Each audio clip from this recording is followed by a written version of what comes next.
दोस्तों कई बार हम लोग अगर घर से बाहर जाते हैं तो अपने बच्चों को अपने ही किसी खास रिश्तेदार के पास छोड़ देते हैं ताकि वो वहाँ पे महफूज रहेंगे। लड़के होते तो उतना हम लोग डीपली नहीं सोचते हैं, लेकिन अगर लड़की होती है तो थोड़ा सा हम लोग ये सोचते हैं कि कोई बहुत ही घरेलू खास हमारा रिश्तेदार हो वहीं छोड़े। ऐसे एक माता पिता हैं, कुवैत में रहते हैं और अपनी बेटी को उसकी मौसी के पास छोड़ देते हैं। लेकिन इधर मौसी के पास रहते भी उसके साथ बहुत सारे घिनौने काम हो जाते हैं। कहाँ की कहानी है, क्या है पूरा मामला, आइए मैं बताता हूँ आपको। क्राइम छुपता नहीं और अपराधी बचता नहीं। दोस्तों मैं हूँ युवराज और आप देख रहे हो मेरा क्राइम डे यूट्यूब चैनल। आपका बहुत बहुत स्वागत है। आशा करता हूँ आप लोग स्वस्थ होंगे, मस्त होंगे और अपनी लाइफ को एंजॉय कर रहे होंगे। दोस्तों एक लड़की है 12-13 साल की, वो अपनी मौसी के घर पे रहती है, खेलती है, कूदती है, अपना पढ़ाई करती है और इसके दोनों माता पिता जो हैं वो रहते हैं कुवैत में।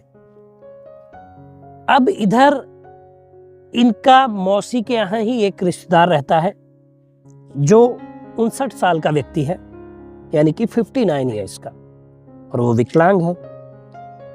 लेकिन एक दिन वो बच्ची अकेले घर पे थी और सो रही थी। ये जो पुरुष था 59 साल का, इसका नाम है अंजनेयुल इसका नाम है। इसने उस बच्ची को दबोचा और उसके साथ दुष्कर्म किया और उसको डराया धमकाया चाकू दिखाकर कि वो किसी को ये बात बोले ना, अगर बोलेगी तो उसकी जान ले लेगा।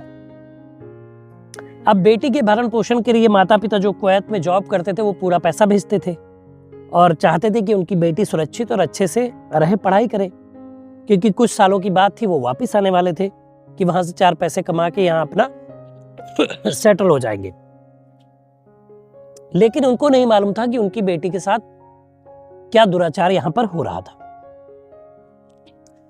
अब एक दिन वो फोन करते हैं, अपनी बेटी से बात करते हैं, लेकिन बेटी के बर्ताव में कुछ बदलाव थे। उनको चिंता होती है कि कुछ गलत तो नहीं हो रहा। इसी दौरान जो है अंजनेय प्रसाद, ये बेटी के पिता हैं, ये बेटी की माँ यानी अपनी वाइफ को भारत भेजते हैं कि तुम जाओ और देखो कुछ दिक्कत तो नहीं है। वो भारत आ जाती हैं। अब जब आती हैं तो उनको पता चलता है तो उनके पैरों से जमीन खिसक जाती है।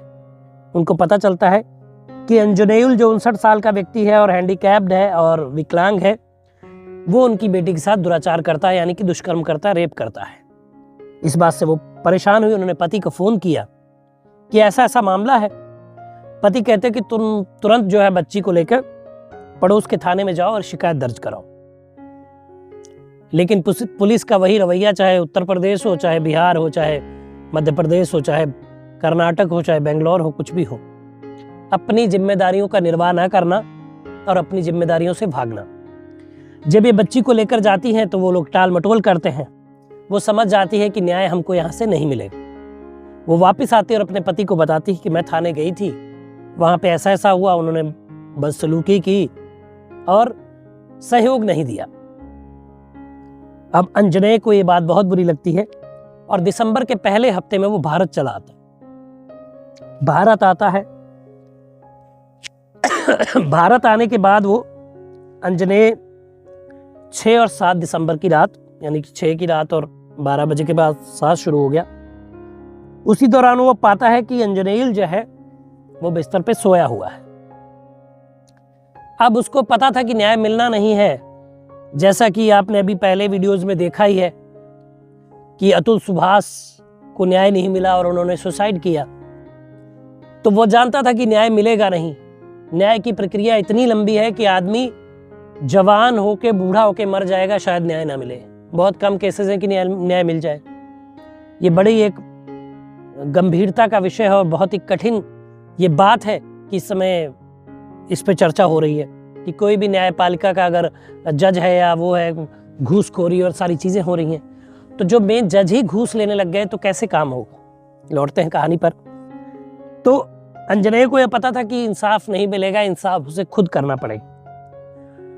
अंजनेयुल, ये दोनों नामों में थोड़ी सी मिलते जुलते हैं तो आप कंफ्यूज मत होइएगा।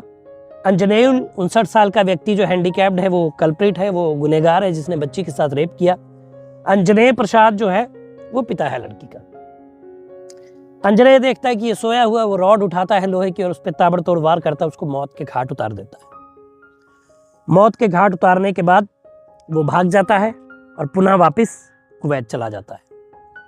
कुवैत में जाने के बाद वो एक वीडियो जारी करता है कि मुझे न्याय नहीं मिल पाना था, मैं ये समझ गया था बात, क्योंकि न्याय की पहली प्रक्रिया पुलिस ही होती है। वहीं पे अगर अच्छा ट्रीटमेंट मिल जाए तो आगे की चीज़ें शायद अच्छी हो जाती हैं, लेकिन वो समझ गया था। वीडियो जारी कर उसने कहा कि मैंने अपनी बेटी के गुनाहगार को मौत के घाट उतार दिया है और अब जो है मैं कुवैत वापस चला आया हूँ, अब जिसको जो करना है कर लीजिए। खबर लिखने तक इतनी ही न्यूज़ आ पाई है। हाँ, ये खुशी है कि बेटी का जो रेपिस्ट था, गुनहगार था, उसको मौत की सज़ा उसके पिता ने ही दे दी है। मुझे तो अच्छा लगा। आप कमेंट बॉक्स में आप लोग बताइए कि क्या ऐसा करना अच्छा है?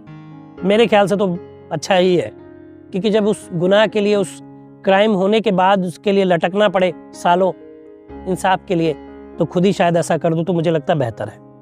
हाँ, कुछ लोग ये तंज कसेंगे कि मैं ऐसे प्लेटफॉर्म पर होने के बावजूद भी ऐसा कहता हूँ, लेकिन क्या करें, इंसान का दर्द और उसकी परेशानियाँ बाहर निकलती हैं ऐसे ही बातों से। तो आप लोग कमेंट में बताइएगा कि ये न्याय आप लोगों को कैसा लगा, और अगर आपके इर्द गिर्द भी कोई ऐसी कहानी है तो नीचे व्हाट्सएप नंबर फ्लैश और उस पर मैसेज कर दीजिए। एक वीडियो के माध्यम से मैं आपको उस कहानी से रूबरू कराऊंगा। तो दोस्तों, ये था वीडियो। बताइएगा वीडियो कैसा लगा, कमेंट करिए, शेयर करिए, चैनल को सब्सक्राइब करिए। मिलेंगे अगली वीडियो में, तब तक मुस्कुराते रहिए, खुश रहिए, क्योंकि जीवन बहुत छोटा है। धन्यवाद।